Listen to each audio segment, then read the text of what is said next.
How are you? I tell you what, it's been a great week. Ready for some football tonight. I hope they don't cancel over a little rain. I'll tell you what, we used to start the year off playing Quincy Shanks, and that was always a monsoon of a game for the first game of the season.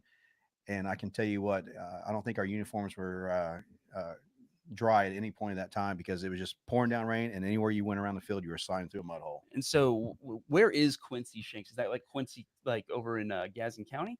Yeah, over there near Tallahassee. Okay, yeah. They've actually changed the name. I forget what they changed it to years ago. It's not Quincy anymore. It actually changed. It's So like Gadsden County or somebody's name or I don't remember. Bob Johnson High I School. saw the sign the last time I drove up through Tallahassee, and that's been probably 6 months ago. So I don't.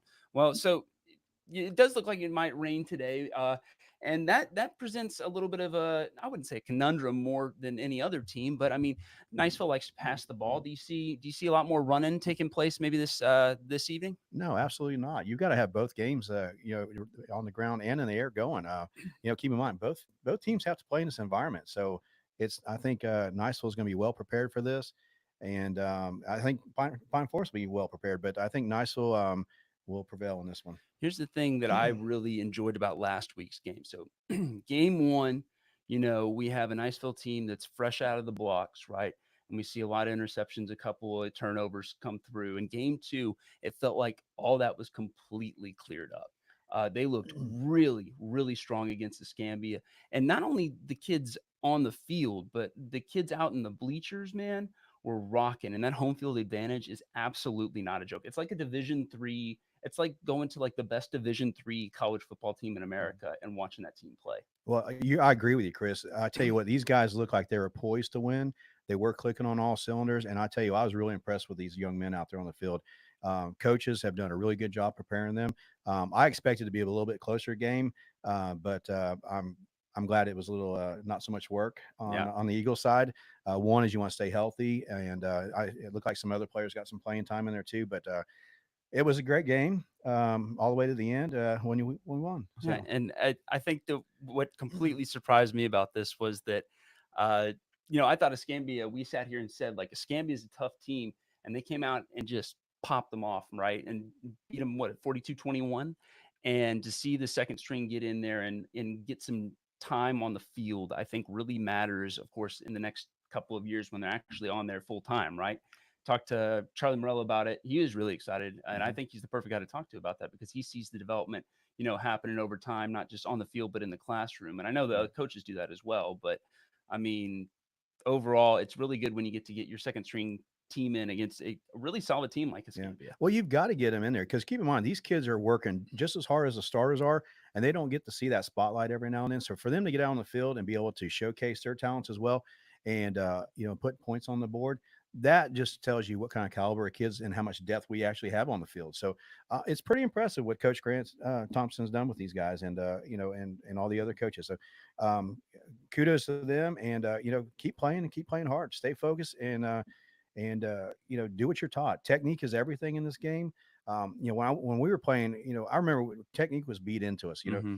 and because you can over, if you don't have the raw skills, techniques can help out a lot. And me being a little free safety, I needed all the technique I could get. Well, the nice thing was that you were classically handsome, and that distracts people. I would say, Well, and you don't have we're to you don't have covered to up worry with a about it. helmet. We No, had but a helmet cover but and they stuff. So know they know you carry yourself a certain way, right? well, we all look the same in pads. Yeah. Well, speaking of home field advantage, I think this is really cool update that we got this week at the Lewis School, and of course, our whole show today is brought to you by the Ryan Cabin State Farm Agency. And so, thank you to Ryan for sponsoring our sports content and making this happen for us today. But going into the Lewis School this week, they had their first ever home game because of they put about $500,000 into bleachers out there, and Lewis Falcons got to play. They didn't win. They got it called at halftime for Lightning. But I mean, for them to have a home field, what's that? I mean, in your mind, as I see it as a middle school football alum, I was not tough. Look, man, you can be big but not be tough, and I was neither. And so middle school football is kind of where I capped out. And it's cool to have a place to call your own. You know what I mean? Well, good thing you were handsome. Yeah.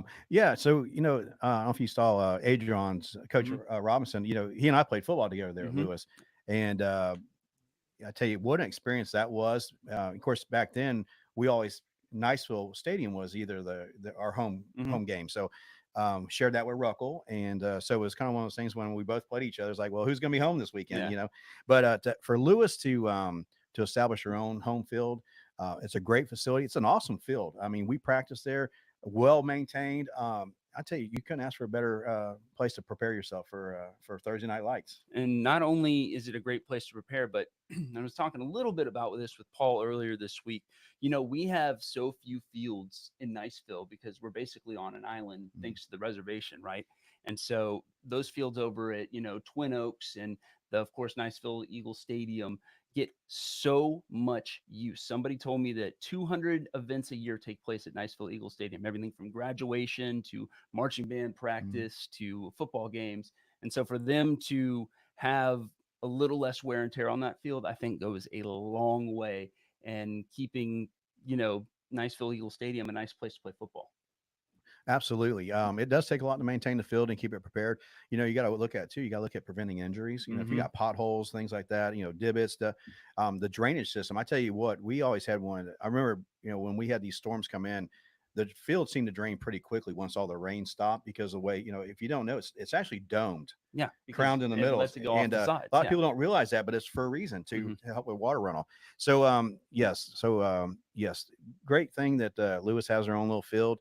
You know, middle school is kind of, I think, got fractured for a little bit, but it seems like it's making a big comeback. Hmm.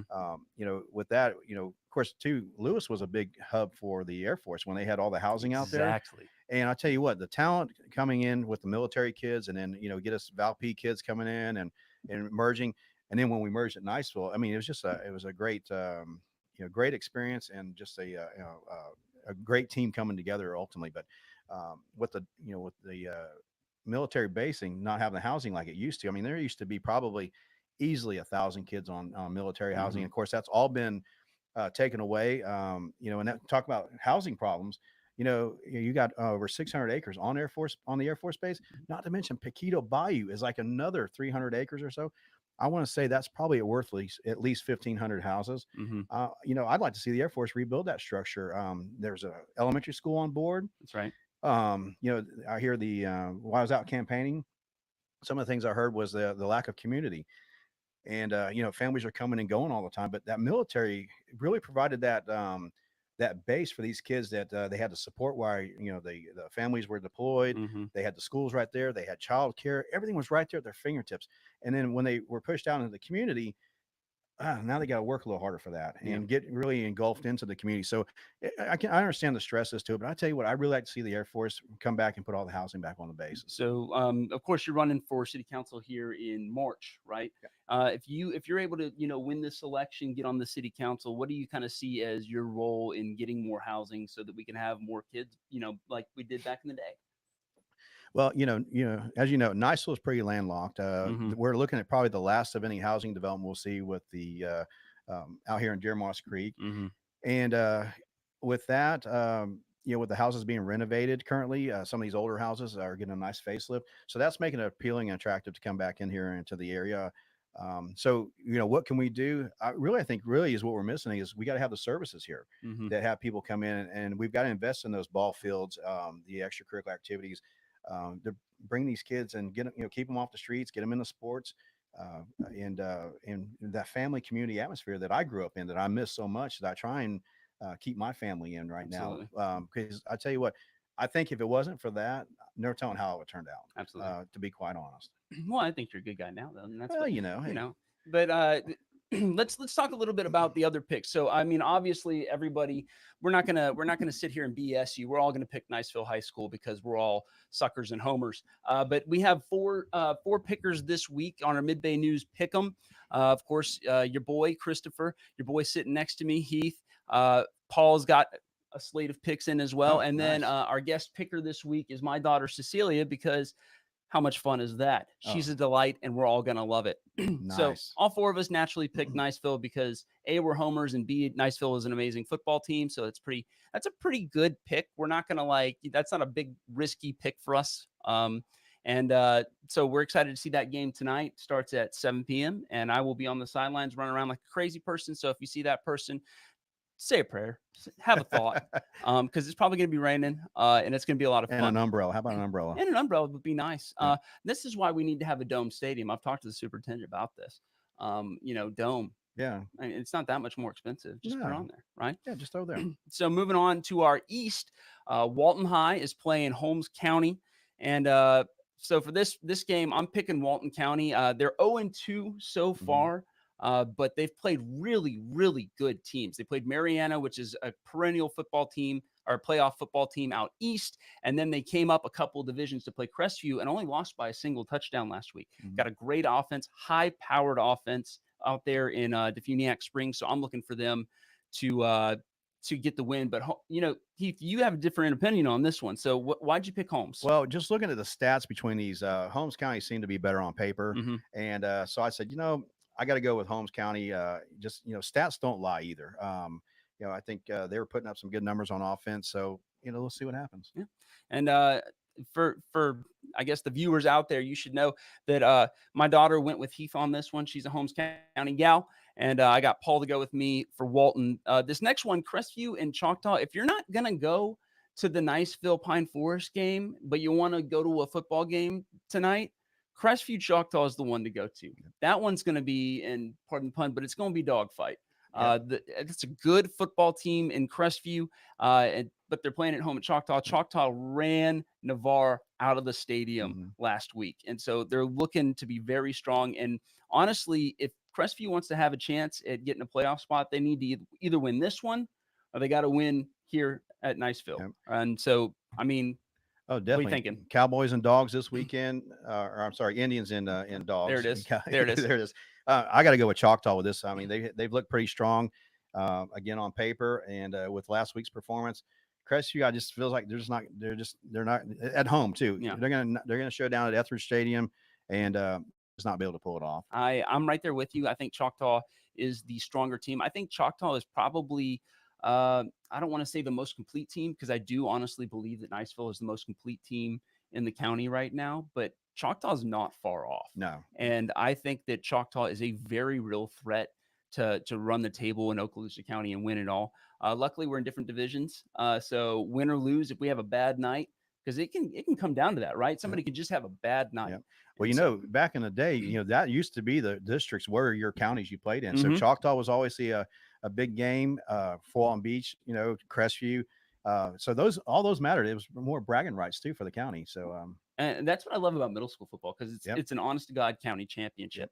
But Paul and Cecilia both went Crestview. Paul because he just thinks he just doesn't know any better. He loves an underdog. Yeah. And Cecilia did it because she's my daughter. And dads and daughters, we have to fight. It's actually contractually obligated. Once the birth is done and you sign the birth certificate, it's part of the paperwork that they send you home with from the hospital with. And so she did me like that. Moving over to Escambia County, where our friends over in Freeport, the Bulldogs, are moving over to Northview to play Northview. And as many of you know, Northview is a perennial small school, rural school playoff team. And they look, pretty good. Not amazing. They've had a couple of good games. They had I forgot who they played last week, but week 1, they did not look amazing. Just beat Destin, who's a program just getting off the ground. And so they beat them by, I think, 5 points. It was a very close game. And so I'm looking at my picks right now, and I've picked Northview, so I'm gonna lock in that pick, but I'm not happy about it. And so I don't know what to tell you. I picked them. It may have been a moment of weakness, and I may be wrong. Well, these are two teams that you don't read much about or hear much about. But Freeport's always had a decent program over the years. I think with that and with Northview being a smaller school, I'm going to give Freeport the edge on this one here. So. Right on. No, I totally get it. Heath is out on an island that one, but I'm kind of like half on the island, but it don't count because if Freeport wins, I don't get the points.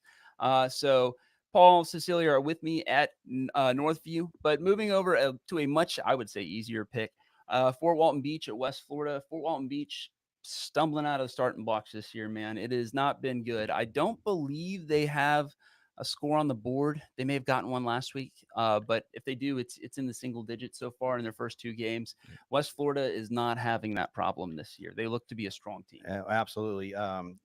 Fort Walton Beach has just been they've been struggling over the past few years, and I think one is they lost 2 players to Niceville, Mm-hmm. who have just been absolutely superstars for Yeah. us, and thank you for that. But but with the transfers and the pick your schools and things like that, these kids can go to, they come to a great program, and we're thankful for that. But as far as for Fort Walton Beach, it's going to be another struggle for you this year. And, Kane LaFortune, we usually see him get the start at quarterback here at Niceville. But Johnny Lewis Jr., that transfer from Fort Walton Beach, has looked really, really good. He had a lot of playing time in the third quarter and some good play time in the fourth quarter as well. But he really shined in the third quarter. A couple of touchdowns on the ground. Yep. Eddie Love Jr., the transfer at halfback from Fort Walton Beach, also looking very strong. But he joins a stable of running backs here at Niceville, and so he's not really had as much time to shine in the limelight as he might have back at Fort Walton Beach.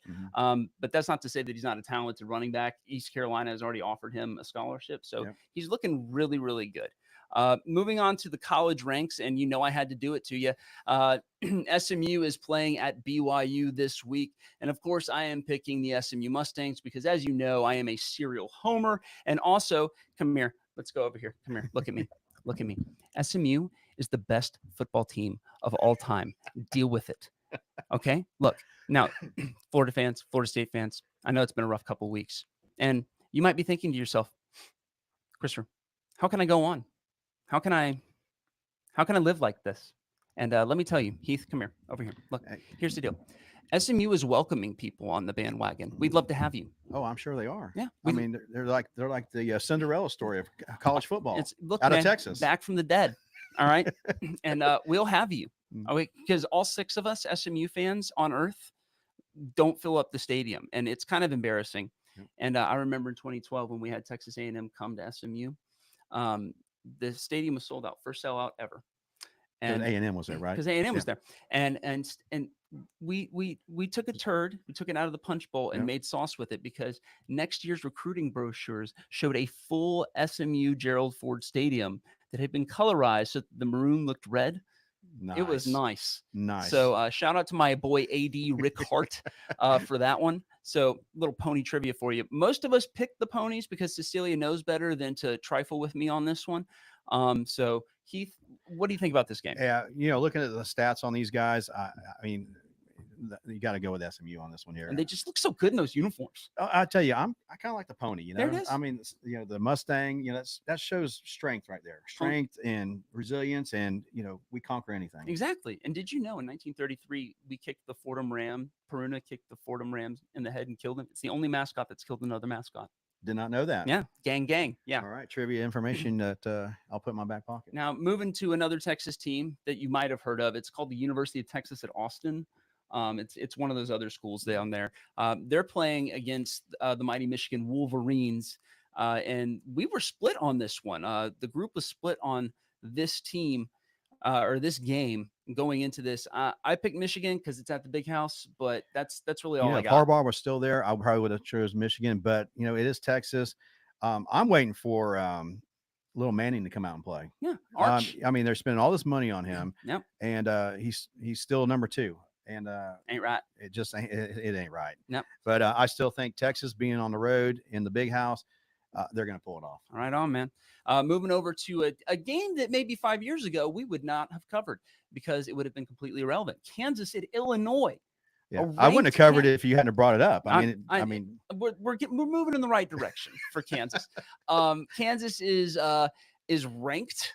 Go figure. I see you're a little biased to the Midwest here. I love me some Midwest. Look, they have hearty potato-based meals, and I'm a sucker for that. I can't handle all the starch. That's too much starch. I'm a starch guy.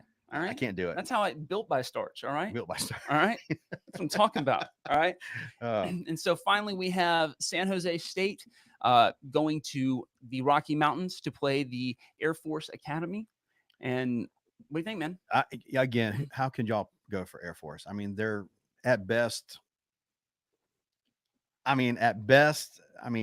Really? I mean, I'd put Lewis up against them, and I think they'd have better results. But San Jose State obviously has played a better game, and they're on paper with their stats. It's kind of one of those things like, this is going to be the upset at home against the Air Force, and go Navy. All right. Well, you heard the man here. Go Navy. Just so that nobody runs me off of Eglin Air Force Base next time I'm there. I did pick Air Force, but the man makes really good points, and that's not on me. And while we're here, Air Force, we gotta have a talk. This whole running the ball all the time thing. Air Force. You're supposed to aim high, right? Aim high, Yep. throw ball. Yeah. Well, That's all I'm saying. just got to put on an aircraft carrier and tote them down the road. I mean, that's how you do it. That's my boy. All right, guys. Well, that's what we have for this week. Tune in next week when Heath and I will go through everything about Niceville football, other area teams, and do our pick 'em because everybody loves. So what do we win? What do we win for whoever picks? I mean, is that, dinner at Ruth Chris. You know, if I sign up for that, Abby's gonna kill me. She's just downstairs. I will bet you. I will bet you dinner at Trade Winds, a local establishment. Trade Winds. Yeah. You can't go wrong with that. And that way I don't have to pay the bridge toll. Now, is this on a weekly basis or is this the weekly basis? End of the season? I don't make that kind of money, brother. We need to get you some more sponsors and advertisers. We're going to get you some more sponsors. You heard the man. So if you guys want to sponsor this podcast, just let us know. Shout out for your boys. And in the meantime, we'll see you at the game, and put your thoughts and comments in the comments section because we want to hear from you. And as always, we love to get your thoughts and then put them on because if you put some fire comments on here, guys, we'll respond.